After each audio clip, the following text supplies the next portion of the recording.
Hello, and welcome to your lecture on professional networks. To begin today's lecture, what we're going to do is we're going to go ahead and just watch a short video on what is networking. Hi Deborah, can you explain what the term networking means to you? Real networking is building meaningful, lasting, mutually beneficial relationships, one person at a time. And do you consider network to be overrated, or what is the purpose of networking? If anything, networking is underrated. If you think about what you care about most, whatever your big goal is in life, whether it's advancing your career, finding a job, making a personal professional connection, starting a business, whatever your big goal is, networking will further your aim. And how can you use networking to further your career? Well, the more people know about you and what your goals are, the more people become your little career advocates, and they'll all become people that could potentially really help you. You never know who's going to be the person who will help you the most, and if you connect with enough people, you're going to have a lot of people out there working for you. What encouragement would you give to people that might be nervous of approaching networking opportunities or events?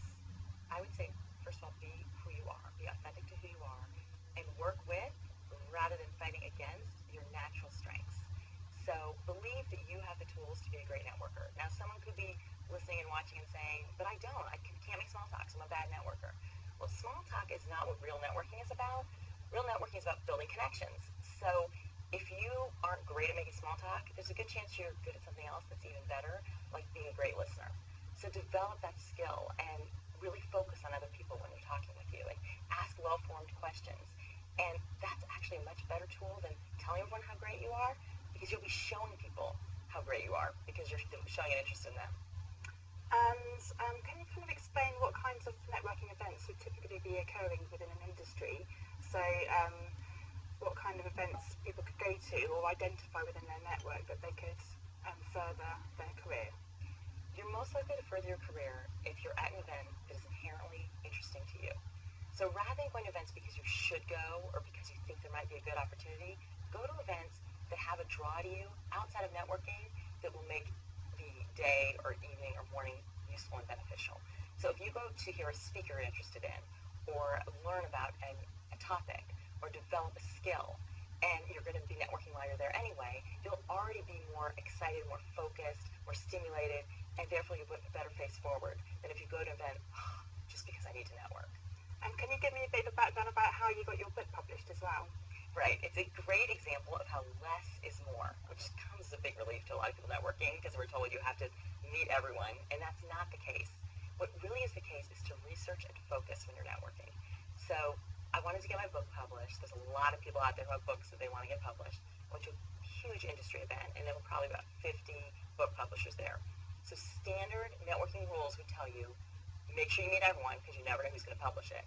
And what I did instead was I researched the publishers in advance, identified one who I thought was a perfect fit for my book, learned all about them, made one appointment at the meeting with that one publisher. They could see clearly that I knew about them, that I was interested in, and that's appealing to them. And the book got published because I had that one meeting. And did you get in touch with them before then? I did not get in touch with them before the event. I did a lot of research before the event. But when I went out to them, they were amazed at how much I knew about them, and there was a real interest. But I clearly wasn't just walking up to every booth at the convention and handing out my card. And how did you make that approach? I said, Vera Kohler, I love you guys. And I said, you know what's so amazing about you? And I have to tell you, I think my book is a perfect fit. Could we have 15 minutes together? And that authentic enthusiasm and knowledge of who they were came through. A lot of times people hate networking because they think it means being fake or manipulative or not being true to yourself. That's not going to work. The only thing that really works in networking is being real and being yourself and having authentic enthusiasm for the other person you're talking with. And what if someone's really nervous and they've identified someone within the crowd or the audience or a speaker that they want to go network? It's a coffee break. How would they make that approach and be authentic if they're really nervous? So be purposeful. So think about either a specific question you have to ask or something you want to do for them or offer them, and don't overdo it. You also need to think creatively and look at things from that other person's point of view. So one time I was at an industry convention in my field, and there was someone I really wanted to meet. He was the head of the convention, so he was pretty important, and people were constantly coming up to him wanting his time, and he was basically swatting them away like flies because he can't talk to everyone. So I stood from a distance and I observed, and I thought, what can I do for him? And I realized that he couldn't leave the convention and probably would love a great cup of coffee. So I went up to him and I said, you know, I bet you'd love a great cup of coffee. Can I get you something from outside? And of course, right away, he's like, oh, no, that's okay. So I said, if you were to get a cup of coffee, what type would you like? And at this point, you could tell he really wanted a cup of coffee. And he's like, well, I guess I would want this. I ran out of the convention center. I found the nearest coffee place, got him a beautiful cup. And I didn't try and make an appointment with him because I also knew he didn't want to be bothered with that. And when I brought him that cup of coffee, it was like the nicest thing anyone had ever done for him. And we sat down and for 15 minutes got one-on-one time. That's great. And that led to a huge piece of business. Sure. So think about what can I do for you, not to try and always be asking the other person for something. Excellent. And what about, what advice would you give to people that are already confident in networking and already enjoy it? So it's really interesting. Enjoying networking is not the same thing as being good at it. A lot of times people think, oh, that person's so good at making small talk and loves meeting new people, so they're a great networker. Not necessarily. What really matters with networking is following up. So if I meet 30 people in one night and I've had a great time and I'm the life of the event and I have all these business cards in my briefcase, what is my goal? Was my goal to have a great night? If that was my goal, then I met it. If my goal was to make meaningful, lasting, mutually beneficial connections, then I haven't met my goal. And the only way to meet your goal is through follow-up, and follow-up should happen within 48 hours, and it should be specific. So it's actually much harder to follow up well with 30 people because I won't remember who everyone is, and I won't have had such deep interactions than it is with one or two people. So what I suggest is to follow up within 2 days because the way the human brain works is that we forget approximately half of what we hear within 48 hours. So if you wait too long, that person's not even going to remember who you are, and you really won't remember them that well either. And then follow up with something specific about that person. Maybe something you can do for them, like send an interesting article related to their field, inquire about a family member that might have mentioned who had a soccer game that weekend, whatever it is, so that they can tell it's really a one-on-one follow-up. It's not just something I'm hitting send to for everybody I met that night. And the very best way to follow up, which you don't have to do all the time, but if it's really important to you, is a handwritten note. Because those really get attention. And that's especially if someone did something for you and you want to show your real appreciation. And what if you don't hear back from them, say, for example, within 4 or 5 days? What should you do then? So I would say to follow up with another email or some other way of contacting them one more time. Give it a little bit of time and say, I just want sometimes I'll attach it and say, forward the original one. Want to make sure you've got this because or I'm interested, or let me know. And you don't want to overdo it, however. If it's someone you really wanted to connect with, maybe once more and a few weeks later, but then you need to let it go because then you become a pest. And from a career point of view, do you think people can use it as an opportunity to perhaps tap up their potential employers or go and find some more information about that business? What advice would you give to those people that are looking for more career opportunities? So, for instance, looking for someone to have an informational interview with, well, I would start with saying, make those requests if you want to either find a mentor or someone who can help you find a job. If you really want something specific of someone, make those requests on Friday. People are much more receptive to doing things for others at the end of the week, and Monday is the worst day to ever ask for anything. So whether you're asking for career advice or a raise or a job or whatever it is, don't do it on a Monday. The best day really is on Friday. And if you are interested in making a good impression on that person, I would again focus on that person rather than on yourself. Display a real interest in them, ask questions about their business, their company, how you can learn from them, rather than just spewing forth about how great you are. That's great. And do you have any other kind of like long-lasting tips that you could offer? Maybe summarize 2 or 3 major points that you've... Sure. So I can first of all give you a couple tips about if you're at an event, how to interact with people, because a lot of us aren't comfortable just walking up to someone. So I would say, first of all, if you go to a networking event, and this is a little bit counterintuitive, arrive early. A lot of people don't want to go to networking events, so they procrastinate and get there later, which means they're going to walk into a big room, noisy, crowded, lots of people talking, and very hard to approach people. Early on in an event, there's not that many people, there's just a few, it's much easier to walk up to someone casually.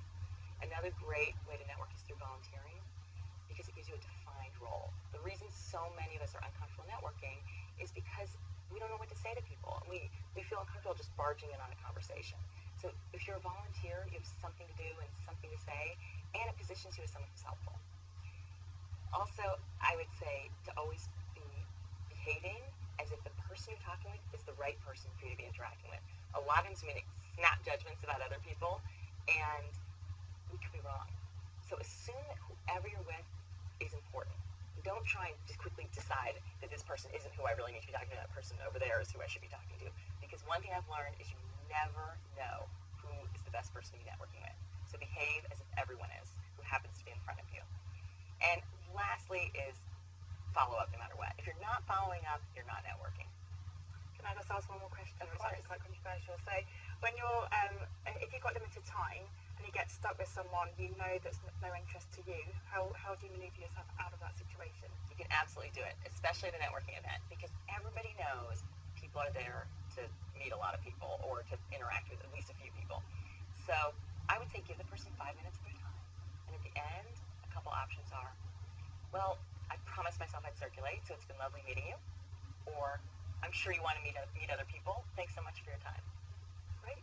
Always with a nice expression, smiling, nice pleasant tone, and then be on your way. That's brilliant. Thank you very much. You're welcome. Thank you.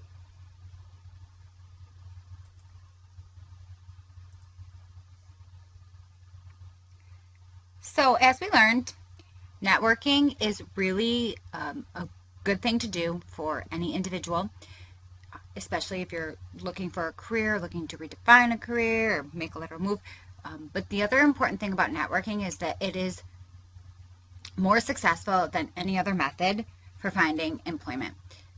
It also is used for the things that are on your screen. So developing a business plan, job satisfaction, enhanced performance, salary, power, promotions. The other thing that I find that network is good for me is in my role as the Director of Graduate Program Operations, I find that networking really helps me help students. So for example, I can meet somebody, then I can introduce them to someone else. To give you a more concrete example, I had a liberal studies student who was interested in hippotherapy, and I had a friend who was the executive director of the Root Farm here in the Utica area. I connected them, and she was able to do her thesis on something that also helped him with research for his new venture. So you never know when networking will help, and it might not even help you, but it might help you help someone else, which in turn helps you do a better job at what you're doing. So the networking process consists of 5 steps. You want to perform a self-assessment and set goals. You want to create your 1-minute self-sell, develop a network, conduct networking interviews, and maintain your network. And again, as you can see here, the first step in the networking process is to perform a self-assessment, which is to determine your accomplishment and to set your goals. Your self-sell is a 2-minute speech that quickly summarizes your history, your career plans, and typically asks a question. The third is a network, developing your network. So make a list, interact with people, attend events, that stuff. And then conducting your networking interviews, it just helps you to meet people. It gives you a process and a strategic plan on creating a network. But as the video mentioned, one of the most important things is to maintain that network. So can keep those relationships and follow up after you've done your networking interviews, because that shows that you are interested in building the relationship. So let's talk a moment about your self-assessment and setting goals. Your self-assessment will help clarify your skills, your competencies, and your knowledge. It gives you insight into your transferable skills and the criteria that are important to you in a new job. Now, there are many tools that will help you to assess your skills and preferences. So a simple list with priorities can suffice to clarify talents and characteristics of an ideal new career, job, or just basic information.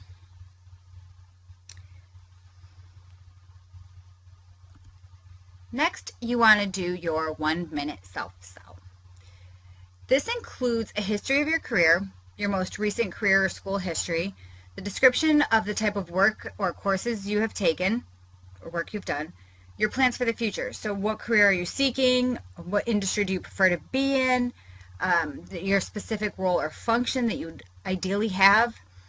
And also, you want to have a question in there to stimulate conversation. So you want to engage and encourage two-way communication. It also always helps to write your script and practice your speech. Again, reading out loud your speech to yourself. So now that we've talked about the process, how do you go about developing your network? Well, we have a nice little spiel on that. Hi, I'm Kate Warren. This video tip is about a simple concept that you can use to increase the power of your relationships and your network. Whether you're working perhaps in a large corporate in a senior role where you need to develop and manage what gets called stakeholder relationships, or like me, you're a business owner reliant on a network of recommendations and referrals, or whether you're just, a person who's out there perhaps experimenting with social media, developing their own network of contacts and wanting to further their career. In whatever circumstance you find yourself, I wonder how often you really think about developing and sustaining a network of relationships. Now, the way I think about this is to think, look after your relationships, and your relationships will look after you. Now, whether you're employed, self-employed, running your own company, however you're working, all of us need to develop a network of advocates in order to ensure that we're really able to create the success that we want. Now, in large corporate life, this gets called stakeholder relationships. That means developing and building relationships within your peer group and above, causing people to think that you're, a good thing within the organization, kind of getting your face out there. People often will call it, raising their profile. And I know some of us also go to maybe external networking events, or if we're coaches like me, we spend our time going to networking events in order to drum up business and raise that professional profile. I think rather than subjecting yourself to spending time with people you don't know and aren't sure you want to know, it's sometimes helpful just to start closer to home and to think about, what are we really trying to achieve here? Well, the way I think about this is really to think about developing a reputation. If you work for yourself, as I do, you want to have an immaculate reputation so that people are entirely confident to recommend both you and the work that you do. And you'll develop that immaculate reputation by the way that you do the work that you do, but also by the attention that you give to your personal relationships. So here are some examples that are going to work well for you, whether you're employed, perhaps in large corporate life, or in a smaller organization, or whether, like me, you're running your own company and building a business based on who you are and what you offer. Here are some places to start. Why not look within your industry? Who do you know who's really going places that you'd like to hang out with and develop a relationship with? And how could you do that? Not just for what you could gain from that relationship, or even from what you could offer, but just purely on the basis of creating a friendship. In my own business, I identified a couple of years ago that Nick Williams does amazing work with his business, Inspired Entrepreneur. And I knew I wanted to hang around it, and I wanted to be a part of it. And Nick was someone whose advice and wisdom I wanted to be able to access. And because I really loved what he was doing with his business, I wanted also to help him if I could. And from getting to know each other, a really rich relationship has developed. How about also thinking about all of the people that you know already?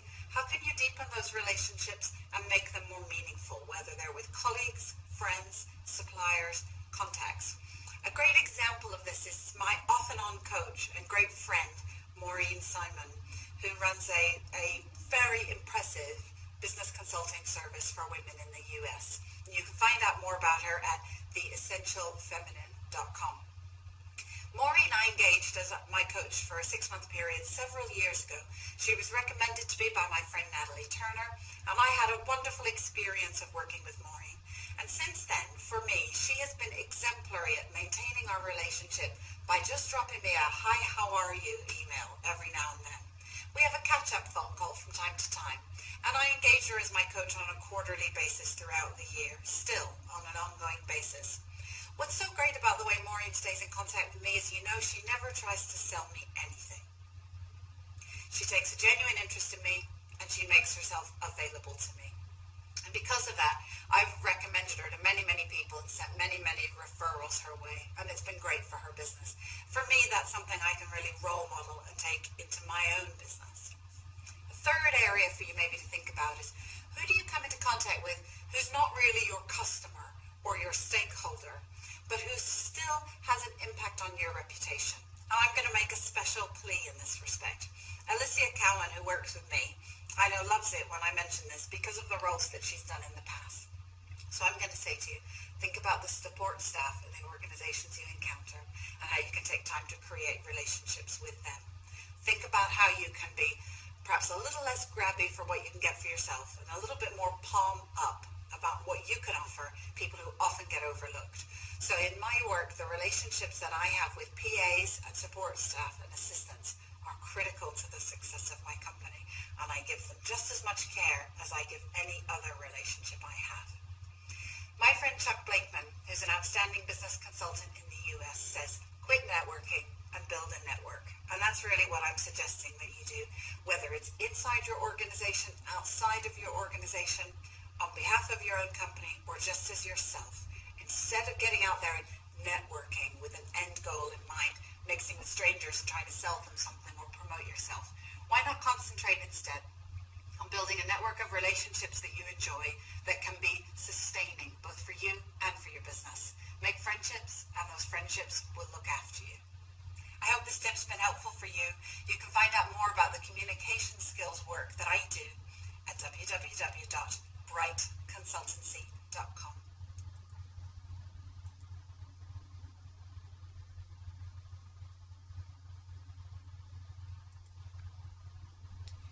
So now that we've talked a little bit about networking and the purpose of it and why it's important, we're going to talk about conducting network interviews. And as you watch this video, please remember that the purpose of this type of interview is not to ask for a job. So don't start selling yourself, but project an interest in the other person. We've heard that in both videos that we've watched so far, that you need to project an interest in the other person for them to be engaged and want to connect with you. Another important factor to remember is that in this interview process, the person is becoming a resource for you, but it's also you becoming a resource for them. Again, just to reiterate, we've heard in both the interviews that it's what can you do for them as well as what can they do for you. And lastly, well, in the first video, I think it was, they mentioned sending a thank you note along with your business card and a resume, and then follow up with your progress. Remember that you are continuing the network relationship and maintaining a contact for the future. So it's a lasting relationship. But let's go ahead and watch how to conduct the networking interview.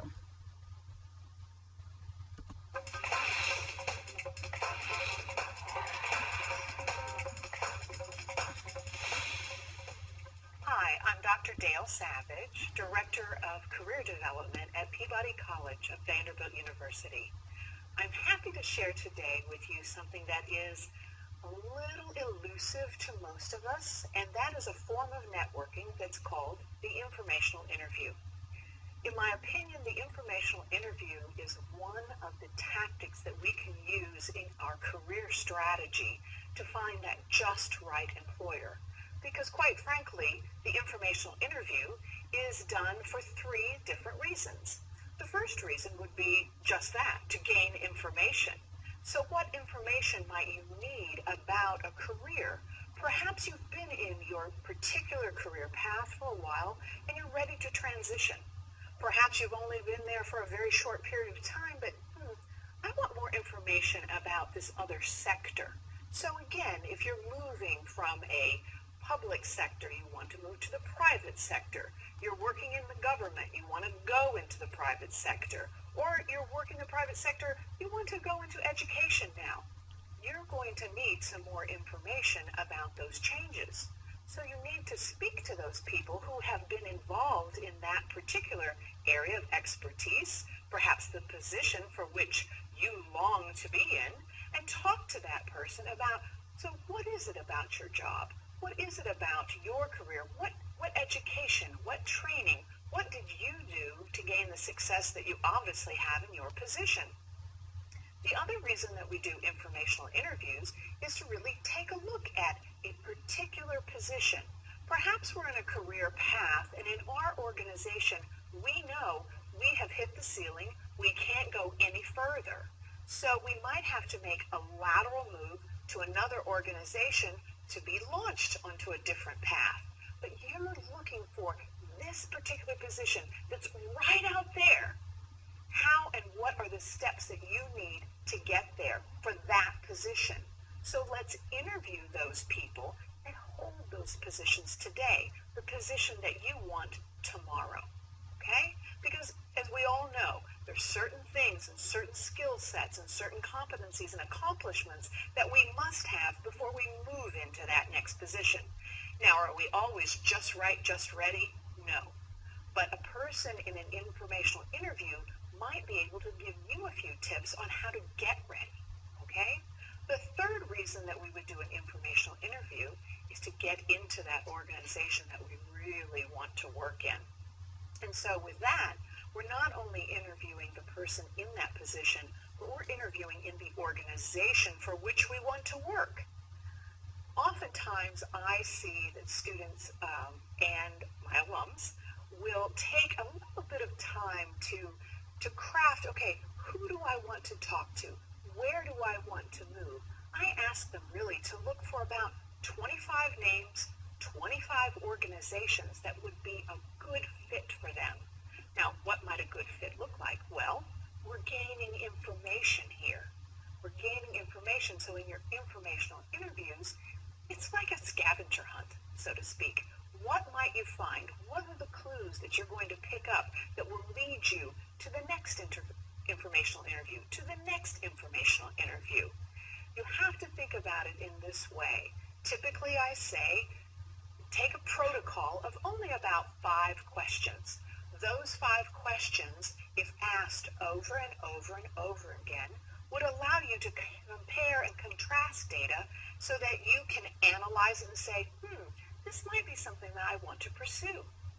When you're in an informational interview, you're asking your questions.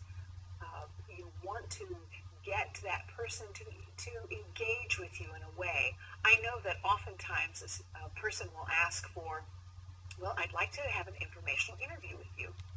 Well, we can't really do an informational interview through a text message or even on an email. An informational interview is about the person. We either want to do it on the telephone or face-to-face. So either way, with that telephonic communication or face-to-face communication, you need to pretend that you're looking that person in the eye if you're on the phone, or actually look them in the eye if you're not, because they want to know that you're engaging with them, that you're interested in them and what they have to say. Of course it's okay to take notes. Here's what I found. If you only ask for 15 minutes of their time, they might think, oh, I don't know if I can do that. It might be a waste of time. If you ask for 30 minutes of your time, it's like, wow, that's a lot of time and I'm a busy person. So the key is to ask for about 20 minutes. If you ask someone for 20 minutes of their time for an informational interview, I can guarantee you'll probably get 40 minutes. I've really not had a person tell me that, no, they won't do an informational interview. Most people are very honored and very happy to help one another. Wouldn't you help someone if they asked you for an informational interview? I know you would. So let's do this. Let's identify the 25 organizations, the 25 people that you want to talk to, either on the telephone or face-to-face. Let's identify who those people are and let's craft our ask. We are asking for their time. We either want to gain information, we want to know more about their position, we want to know more about their organization. That's how you craft your ask. And with the yes, then you have your protocol. You set up that appointment time, get there promptly, you call on time, you ask your questions. And I would also say that probably you're going to get to ask maybe 2 or 3 of those 5 questions. Why? Because that person becomes interested in you. They start interviewing you, so to speak. So you have to be prepared. You have to be ready. You have to know what is that I want them to know about me. What can they take away? What is it that you really want from this interaction? If you can get 3, and I say 3 names of someone else that you can talk to about about this type of position, this type of work, this type of organization, you are a hit. You are a hit in your informational interview. If they say, do you have your resume with you today? Absolutely, and you pull it out and you give it to them, or you email it to them if you're on the telephone. But you get that resume because it's another set of eyes that are looking at your resume that gives them the opportunity to see more of you. So you must be resume ready and very happy with the resume that you have produced, hopefully for the type of position that you want. That is key. And at the end of that informational interview, it's now your opportunity to say, and what can I do for you? Because this is a very reciprocal interaction. This is an interaction where, yes, they're getting to know more about you, you're getting to know more about them. They've given you that precious gift of time. So what can you offer them in return? What have they talked about? What have they said? What type of activities? What type of community service? What's going on in their organization that makes you wake up and say, you know, I might be able to help you with that. I might know someone who could help you. In fact, if you talk to my buddy about this, they might be able to advance such and such or this and that or whatever it was that was revealed in that interview. It's a perfect setup. It is a win-win. I have had people who have done informational interviews and I ask them to do at least 5 before they stop. So I ask you today, commit to 5 informational interviews. Get that information you want. Talk to those people that you want to. Get your foot into the doors of those organizations. Use our Vanderbilt alumni network to find the people that you need to connect to. There's nothing better than to talk to another Vanderbilt alum. They can open a lot of doors for you. Good luck. Okay, so now we've talked about conducting networking interviews and we're reaching the end of the lecture, which is maintain your network. But really quickly before we go into that, I want to point out that the woman from Vanderbilt mentioned connecting with alum from Vanderbilt, and it's important for you to know too, as Utica College students, that we do have an alumni office and career services, both which can help you with developing your network, doing the networking interviews, and all that stuff. So now we'll talk about maintaining your network, because after you've met people, you've spoken with them, you've done the informational interview, it's important to maintain that connection. That's how you build the relationship to keep your network. So it's important to keep your network informed of your career progress. Try getting a mentor in your current or a new role that can help you focus your results on what matter to you and your employer and or your future employer. If an individual was helpful in finding you or one of your clients or friends a new job, be sure to let them know and thank them and let them know of the outcome. Saying thank you to those who helped you in your transition will encourage the relationship and make it last longer. Providing information about yourself will increase the likelihood of getting help in the future. And it's also just good practice to notify everyone in your network when you're in a new position and to provide contact information. Networking does not stop once you've made a career change or once you've landed that job. Making personal commitments to continue networking in order to be in charge of your career development and your personal development in general. This concludes our rather lengthy lecture, I apologize, on professional networking.